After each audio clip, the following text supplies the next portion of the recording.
বিসমিল্লাহির রহমানির রহিম। আমি চাঁদ আলী খান, সভাপতি পাংশা উপজেলা বিএনপি। আমি ইদানিংকালে দেখছি যে একটা ফেসবুকে একটা কথা ভাসছে, একটা কথা ভাইরাল হচ্ছে। সে কথাটা অনেক আগের কথা।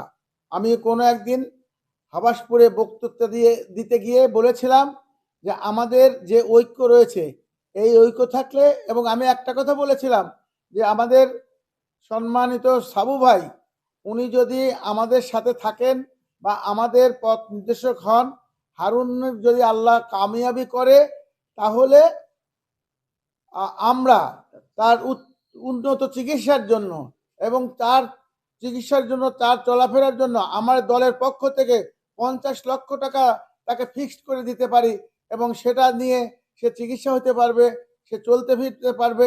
এই কথাটা আমি বলেছিলাম, এবং আরও বলেছিলাম যে আমার অনেক দিনের শখ, এটা আমরা করব, আমরা করে আমরা দলের পক্ষ থেকে করব। কিন্তু কাটছাট করে কিছু কুচক্রী মহল এটাকে কাটছাট করে শুধু সামান্য একটা কথা লাগাই দিয়ে এটাকে বিভ্রান্ত সৃষ্টি করছে। আমি মনে করি এই সমস্ত কথা আর এই সমস্ত কাটছাট করে যারা করেছে, তারা আমাদের দলের ঐক্য ভঙ্গ করতে চায়, আমাদের ঐক্যকে বিনষ্ট করতে চায়, আমাদের ভোটারদেরকে বিভ্রান্ত করতে চায়।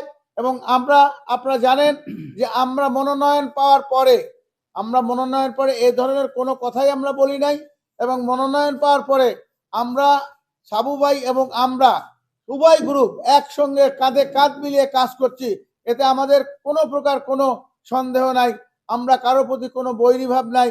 আমরা আগামী দিনে হারুনের মাধ্যমে, হারুনকে না, আমরা ধানের শীষকে ভোট দিয়ে আমরা মহান সংসদে পাঠাবো তারেক রহমানের কাছে হারুনকে, এবং হারুন আমাদের এই রাজবাড়ির 2 আসনের জনগণের জন্য আমাদেরকে কাজ করবে, সেই আশাবাদ ব্যক্ত করেই আমি আমার কথাগুলো বললাম।